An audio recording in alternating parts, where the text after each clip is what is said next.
Be me, distributed automation lead at OmniFlow Logistics, a mid-sized regional supply chain management company. My job is to ensure every byte of data, every automated workflow, moves exactly where it's supposed to, securely and compliantly. I thrive on order, on the ironclad logic of a well-documented process. My systems run like clockwork because I built them to be absolutely predictable. My world is one of protocols, audits, and an obsessive need for a paper trail for everything. Be not me, Blake. His official title was Senior Architect of Innovation, a role conjured seemingly from thin air. He arrived 3 months ago, bypassing all conventional hiring channels, directly installed by a new VP who believed in disruptive talent. Blake was a self-taught coding genius, or so he claimed, with the social graces of a badger and an ego the size of a small moon. He wore designer sneakers to every board meeting and constantly referred to company policies as draconian shackles on true genius. Our first major clash came during his second week. Blake wanted direct, unfiltered access to our production customer database. Not a read-only replica, not a sanitized staging environment, but the live, transactional system. He claimed he needed to live debug, a revolutionary query optimizer he was building. I explained our strict change control protocols, our immutable infrastructure philosophy, and the legal implications of direct data access. I offered to provision a real-time, anonymized data stream to a secure sandbox for his testing. Blake scoffed, literally blowing air from his nose. "That's like debugging a Formula One car in a kiddie pool," he sneered, loud enough for half the floor to hear. "I need to feel the engine, not watch a simulation." He accused me of being a gatekeeper of mediocrity, someone too afraid to embrace innovation. I stood my ground, citing our ISO 27001 certification requirements. He eventually backed down, but the resentment was palpable. A month later, Blake attempted a bypass of epic proportions. He had developed a new route optimization algorithm, which, on paper, looked promising. But he refused to put it through our standard continuous integration/continuous deployment, CI/CD, pipeline. He wanted to push his code directly to production. "The pipeline adds unnecessary friction," he proclaimed during a team meeting, his arms crossed, legs propped up on a spare chair. "It's built for code that might break, not for perfection." I patiently walked him through the company's deployment and release management policy, Section 3.41, which mandates automated testing, security scans, and a staged rollout. I even explained the rollback procedures we had in place for when, not if, something went wrong. Blake just stared at me, then at the VP who hired him, who just gave an uneasy smile. "My code is flawless," Blake declared. "This is just slow, bureaucratic IT. You're stifling progress, protagonist." My systems, designed for stability, detected his attempted direct commit and immediately blocked it. He cursed audibly at his desk. The final straw in our open hostility came when I discovered unauthorized virtual machines spinning up in our cloud infrastructure. These weren't provisioned through it, weren't tagged with project IDs, and had no owner assigned. They were running data processing jobs that, upon deeper inspection, were analyzing external market data. Blake's personal side project, as he later admitted with a shrug. He was using OmniFlow's Oz credits and infrastructure for his own venture. "Blake, this violates every security and acceptable use policy we have," I stated, pulling up the digital audit logs on his screen. "You can't just requisition company resources for personal use, let alone without any security review." He leaned back, a smirk playing on his lips. "It's for research, protagonist. Innovation requires freedom. You wouldn't understand. And besides, I'm generating insights that could benefit OmniFlow. Think of it as moonlighting for the greater good." I had the machines deprovisioned and the subnet locked down within the hour, citing the Corporate Asset Utilization Policy, Section 6.2. Blake glared at me, promising this wasn't over. He hinted that my rigid adherence to ancient rules would soon be obsolete. The breaking point arrived 2 weeks later, not with a bang, but with a series of quiet, insidious data transfers. My monitoring systems, those glorious watchers of all things data, flagged unusual egress traffic.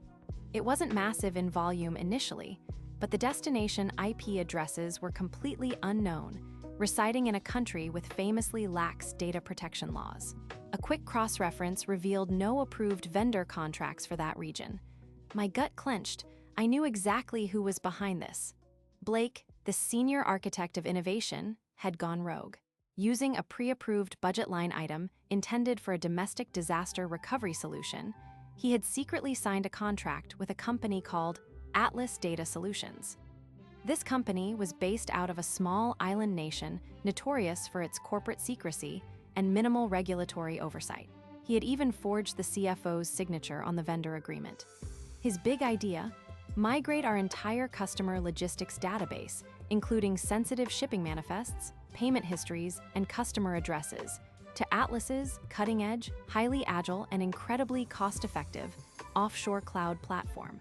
He had bypassed every single due diligence process, every security audit, every legal review. He did this because he believed OmniFlow's internal security was too slow and over-engineered. When I confronted him with the strange network activity, he feigned ignorance, then quickly pivoted. "Oh, that? Yes, it's my solution to your lack of scalable infrastructure, protagonist. You couldn't provide the necessary resources for my brilliant new data analytics platform, so I took initiative. Atlas is the future." He even tried to turn the blame on me, claiming my inflexibility forced his hand. This is innovation, protagonist. Sometimes you have to break a few eggs. It's not my fault it can't keep up. His arrogance was absolute, a protective shell against any notion of personal responsibility. That was the moment I stopped arguing. Blake saw my silence as capitulation. He smiled, a smug, self-satisfied grin. Little did he know, I had merely switched into read-only mode. I became a silent, meticulous observer. Every email Blake sent regarding Atlas Data Solutions, every chat message, every casual comment he made in meetings, I logged.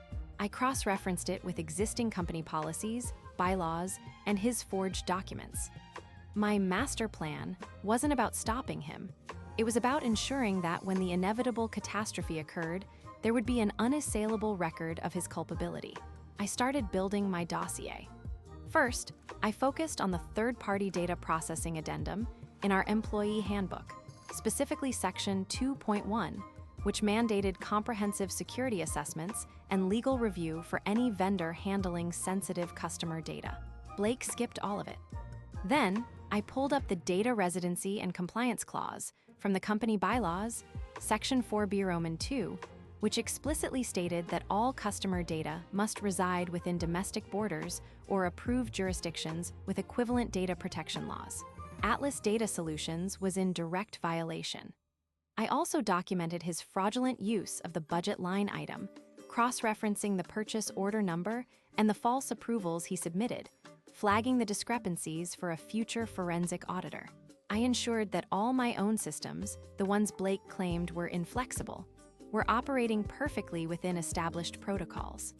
My monitoring tools, the very ones that detected the initial data egress, were configured to log every single byte transferred to Atlas, along with the source account.